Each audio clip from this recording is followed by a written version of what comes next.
canine training. And this is this Oakley. So Oakley was just dropped off this morning for our 2-week board and train program. She is a 9-month-old Siberian Husky. Oakley is super sweet, but she is pretty timid of men. She loves women and she's never aggressive or anything. She just tries to avoid men at all costs.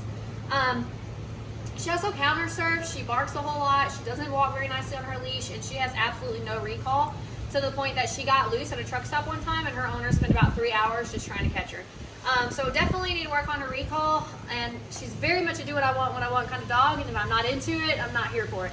So I'm gonna go ahead and show you what Oakley does and doesn't know as of right now.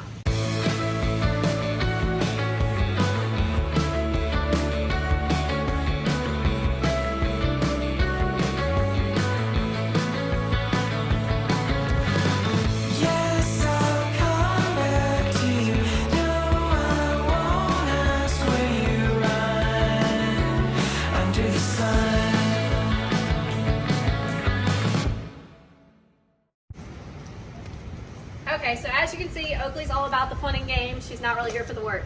So I can't wait to show you guys her progress after just 2 weeks.